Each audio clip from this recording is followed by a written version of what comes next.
С подаръците готов ли си вече или до последната минута всичко Готов съм. Аз винаги се подготвя месец напред. Да, добре. Сестри жени вкъщи трябва. 25-ти става панаир. Така ли? Да. Във вашата къща ли идват всички панаира? На 25 декември си рожден ден на жена ми. Ага. Да, т.е. имаме двоен празник. И така е причина да правим голямо парти. И всички, семейство, приятели, който и да е съседи, идват. Тя горката на 25-ти ощетена е от към подаръци. И аз така мислих, че само един подарък щях да видя, ама не е така. Не, и за двете по-отделно. Да, точно така. Ти готвиш ли? Защото то си е голямо готвене да посрещаш такива гости. Като правиме такива, ги правиме сувла, който си е традиционален барбекю на Кипър. Да. Да, и аз съм шеф тогава. Добър ли си? Много добър. Телешкото Не хубаво ли искам ти да се се получава? похваля, обаче супер. Агнешко, свинско и понякога е телешко. Зависи.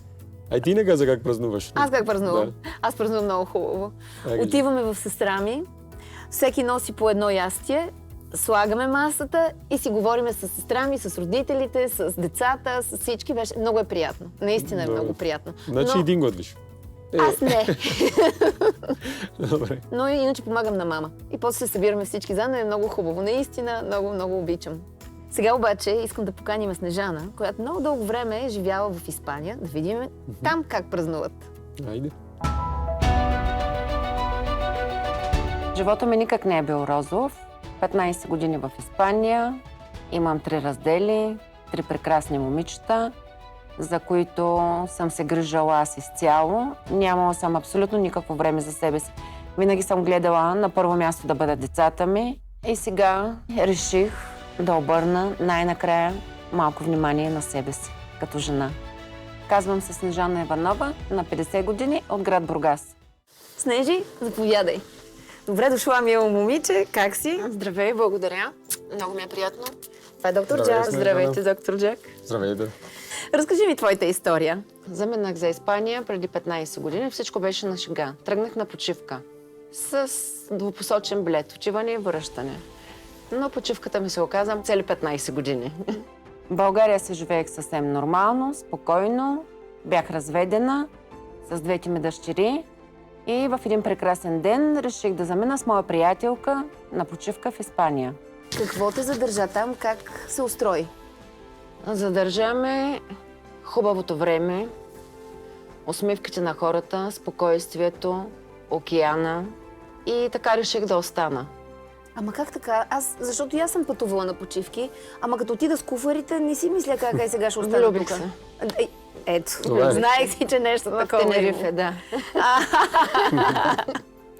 Любимото ми място. Ходила съм и на други места, но това си ми остава любимото. Мой втори дом. И просто звъннах на майка ми по телефона и казах, че оставам. Аз съм човек, който не може да стои на едно място. Обичам постоянно да съм в движение, нещо да правя, с нещо да се занимавам. Намерих си работа много бързо, естествено, без да знаеш език. Работата не е много приятна, чистене на къщи. Заплащането беше добро. Почнах да помагам финансово на майка ми. Пращах пари за децата. На 11-тия месец реших да се прибера в България и да си изтегля едното дете. Записах я в първи клас на училище, всичко нормално, свикна детето, научи езика много бързо. След още 11 месеца взех и голямата ми дъщеря. За нея беше малко по-трудно, защото тя беше на 13 години. Имаше си своята среда тук, своите приятели, но въпреки всичко и тя свикна. Заживях се, всичко беше добре, докато в един прекрасен ден не се разболях от пневмония. Много сериозна пневмония. Трябваше да лежа в болница и децата ми да бъдат обгрижвани от моя приятелка, защото нямах близки, нямах роднини. Това беше най-тежкото преживяване, което ми се случи. Имах чувството, че бях на ръба, че всеки момент може да ми се случи и най-лошото. Докторите си ме излекуваха, всичко беше чудесно, прекрасно. И след това, вероятно, си срещнала следващия ти мъж, защото Да, точно след това, което ми се случи, срещнах него и си помислех, че това е вече края, най-прекрасното, което може да ми се случи. Забременях, роди се малката, живеехме се щастливо, но малката започна много да боледува. Имаше много сериозно заболяване астма и докторите казаха, че трябва да напуснем острова Тенерифе. Тази астма беше от въздуха, който е там, от пясъчните бури, казва се калима, които идват от Африка. От тогава започнахме да мислим къде да отидем, къде въздуха е по-хубав, по-сух климат, да няма тая влага. Намерихме място, казва се град Мурсия в Испания. Там въздуха е много хубав, наистина. Вече ми големите дъщери решиха да останат там и да продължат да работят. На Тенерифе. На Тенерифе, да. Те се устроиха. Те си бяха, да, вече устроени, живееха си самостоятелно, нали? Всичко си беше наред с тях. А ти тогава все още си беше с третия ти мъж, нали? Да, той реши, защото обича да кара, да шофира. И решихме, че там, освен да кара камион, друго няма какво да се прави, е по-доходно. И решихме той да замени за България, да изкара курсовите C+E, докато в един прекрасен ден той просто ни каза, че няма да се върне при нас. И нещата така приключиха. Всъщност ти не разбра защо.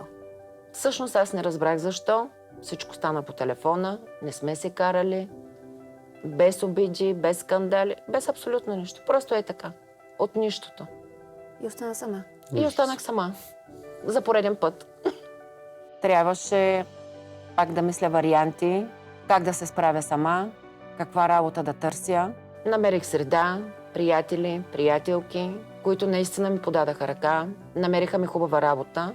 Но в момента, в който настъпи пандемията и трябваше да се затворим в къщи, нещата се влошиха финансово, от финансова гледна точка и така решихме да се приберем в България. И пак си сама, пак си с малко дете, пак то трябва да започва училище наново. Стресирана ли си? Стресирана съм още, да. Трудно ми е, много ми е трудно. В тази цяла борба един ден се погледнах в огледалото и реших, че е време да се погрижа за себе си.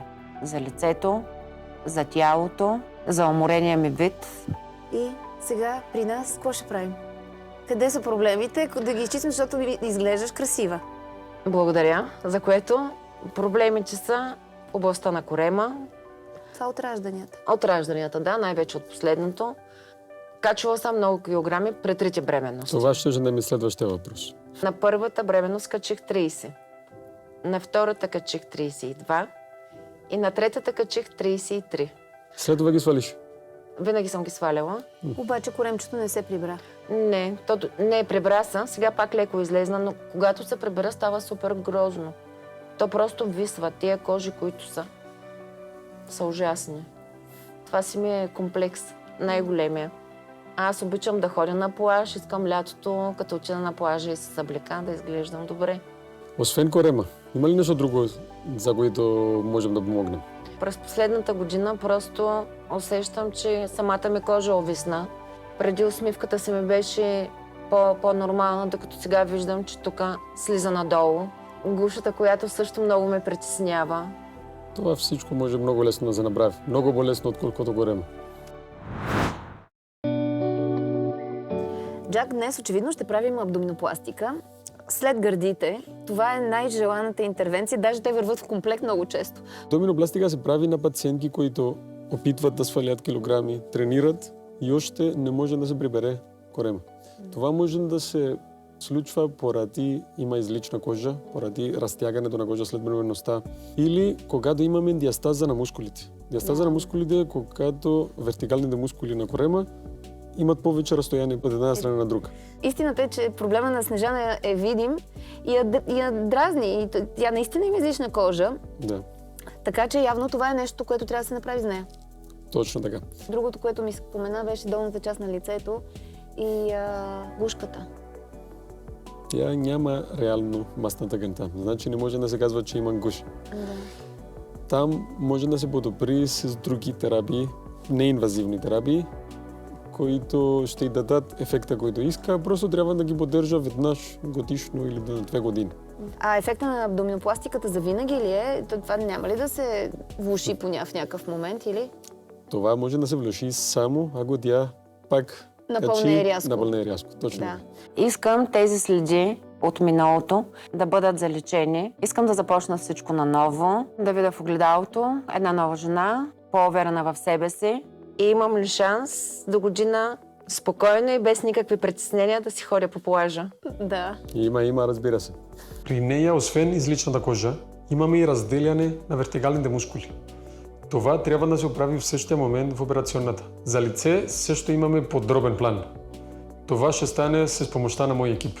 А за лицето, подобренията какви ще бъдат? Това може леко да се повдигне чрез филери и ботулинотоксин. Тука имаш много голяма липса на обем. Имаш много хубава костна структура, затова имаш хубавите скули. Благодаря. Да, обаче кожата леко висна, поради че хубавата масна тъкан я няма вече. Виждам, че има старо поставяне на хиалуронова киселина, филер на устата, който трябва да го поправим. И така, и след това и шията ще трябва чрез използването на ботулинотоксин да освободим малко този мускул, да се прибере, нефертити лифт. Като се прибере, ще изглежда много по-тясно, много по-прибрано, много по-младежки вид. Може ли нещо да се направи с тези брадавички, които са ми излезнали? Тук също имам една. За това нещо трябва да се направи допълнително изследване с наш дерматолог. Гледа се качеството на бенката, гледа се дали има промени, дали има нещо притеснително. Да. И тогава решаваме дали може да се махне с лазер за без белег или дали трябва да се ексцизира с скалпел и да се спрати на биопсия. Ами да започваме. Имаме 1, 2, 3, 4, 5 неща, поне Доста неща повече, да се направят. да. Така че да не губим никакво време. Децата ми са всичко за мен, те са моята гордост. Голямата каза, давай, мамо, ти си, ние сме с теб, стискаме палци, всичко да е наред. И че са много щастливи от това, което аз съм решила да направя за себе си.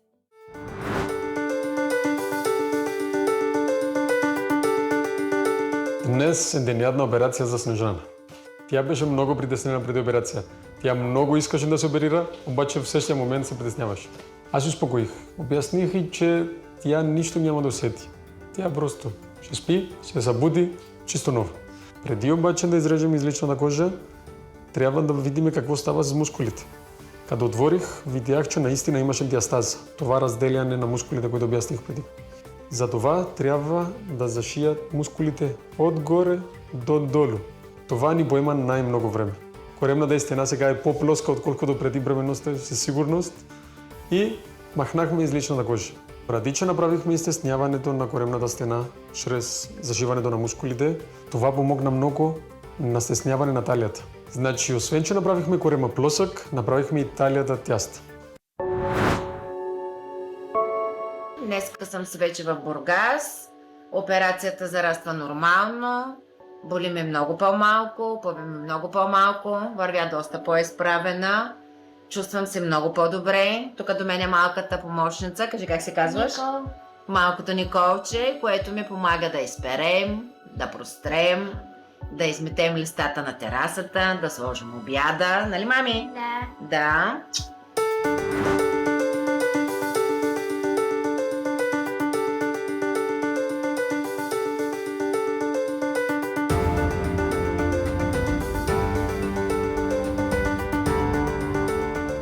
Здравей, Снежана, как се чувстваш? Здравей, благодаря, добре. Как мина абдоминопластиката? Добре. Боли ли те все още? Не толкова. Дърпаше ли те кожата? Как беше усещането? Дърпаше ме много първата седмица, от втората почнаха сърбежи, заздравяване. Постепенно започнах да се изправям повече и повече. И вече се движиш, предполагам, нормално. Много добре. Чудесно. Сега вече дойде време да се погрижим за твоята кожа. Използваш ли някакви кремове за лицето си? Да, използвам само дневен, Добре, който ми добре. подхожда на кожата, и лятото само използвам фактор 50. С времето колагена, производството на колаген намалява в кожата и съвсем естествено е кожата да се сбръчка и да увяхва. Но ние трябва да изградим специална рутина с специални продукти, които да я подкрепяме и да насърчаваме все пак производството на колаген, тя да изглежда по-свежа и по-млада. Дай да погледна кожата под очите ти. Ето, аз виждам вече малки статични бръчки около очите ти, което е нормално и предвид мястото, на което знам, че си живяла. На колко години си сега? На 50. Явно виждам, че доста си се ядосвала в миналото или някой те ядосвал, защото Да, имаш доста. 2 статични бръчки. Да. Малко сме позакъснели съответно с грижата за лицето, но смятам, че може да хванем последният влак и да се погрижим за теб, така че да изглеждаш като на 40 години. Много е важно вече, преди да нанесем каквито и да било кремове, да подготвим кожата и да я почистим добре. Знам, вечер сме много изморени, но тази стъпка никога не трябва да я забравяме. Това позволява след това кремът да разгърне своето действие и полезните съставки да навлязат дълбоко в кожата. Когато нанасяш своя крем върху лицето, какъвто и да било той, не трябва да забравяш и зоната на врата, тъй като шията много бързо издава годините на една жена и първо там започват процесите на стареене. Когато си нанасяш крема, леко масажираш в кръгови движения и можеш също така да изтегляш навън. Пропускаш, разбира се, зоната под очите, защото може тази зона да попадне малко крем и да те щипе. В тази зона ще си слагаш друг околочен крем. Без да искаме, ние агресивно въздействаме върху нашите ръце и кожата върху тях. Постоянно ги мокрим, излагаме ги на студ, също така тази непрестанна слънчева светлина също уврежда нашите ръце. Появяват се първи пигментни петна, кожата е състарена и повяхнала. Затова е важно агресивно да се стимулира производството на колаген. Това, например, с кремове няма как да бъде постигнато. Само от един отвор можем да направим тази процедура. Влизам от тук и съответно ветрообразно нанасям самият продукт. Става много бързо и е безполезно. И след 5 минутки сме готови. Чудесно. Молекулата калциев хидроксиапатит може успешно да стимулира производството на колаген и фибробласти в кожата. Това да я накара тя да изглежда по-млада, по-хидратирана, поне за 12 месеца. Сега ще сложиш ръчичките под дупето си, ето така, и стоиш и чакаш доктор Узунов 10 минутки поне. Той ще се погрижи вече за твоето лице и за шията. Здравей, Снежи, как си? Здравейте, докторе, добре, благодаря. Я да видим как са станали ръцете. Чудесно. Сега има малко отток, но изглежда много добре и със сигурност ще ти харесва резултата. Да, разбира се. Смятам, че имаш много добра основа, върху която може да работим.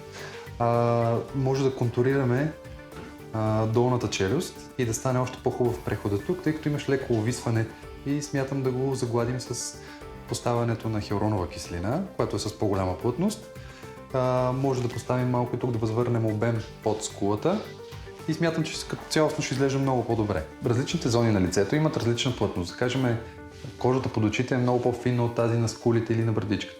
Съответно, хиалуроновата киселина, която въвеждаме в лицето, трябва да бъде с различна плътност.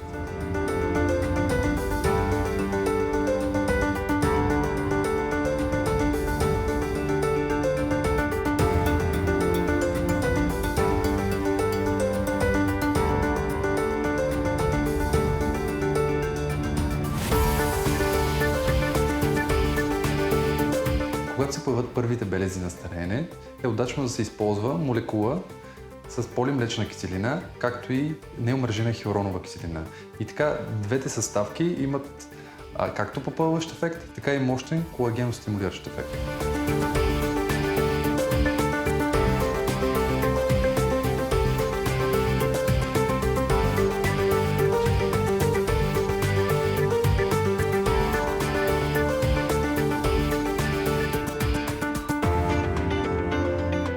Да, и тук малко може да поработим, но трябва да си търпелива, тъй като ефектът се разгръща с месеци. Добре.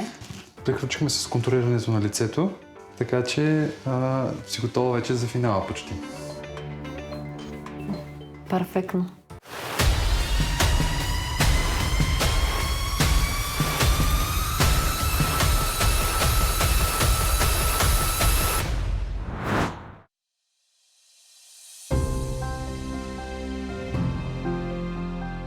Впечатлена съм от цялата промяна, която виждам в огледалото.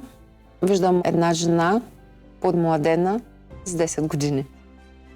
Снежана е боец. Тя е много силна жена. Много пъти е падала и винаги си намирала начин да стане. За първи път ми се случва някой да полага такива грижи за мен. На моменти леко ме болеше, леко си помрънквах, да ме извинят докторите. Но крайният резултат беше впечатляващ, за което съм благодарна на целия екип на Белисимо. Корема винаги ми е бил голям комплекс и исках тази промяна за себе си. Нещото, което няма вече да ме притеснява от този момент нататъка, е да си сложа банския и комплекса, който имах, да изчезне на 100%. Корема, кожите, които висяха, вече са в миналото. Сега вече няма да има търпение да ходи на море. Когато си направих първите промени, пратих снимки на двете ми дъщери, които са в Испания. И те бяха супер щастливи и доволни от това, което видяха. Много ме подкрепиха и казаха, че съм най-готината и най-яката мама на света.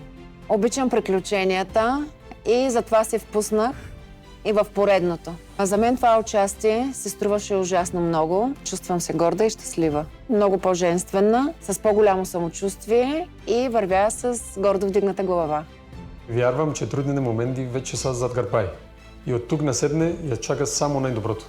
Моите дъщери винаги ми пожелават да бъда много щастлива, да бъда много обичана и вярвам, че сега ще е така.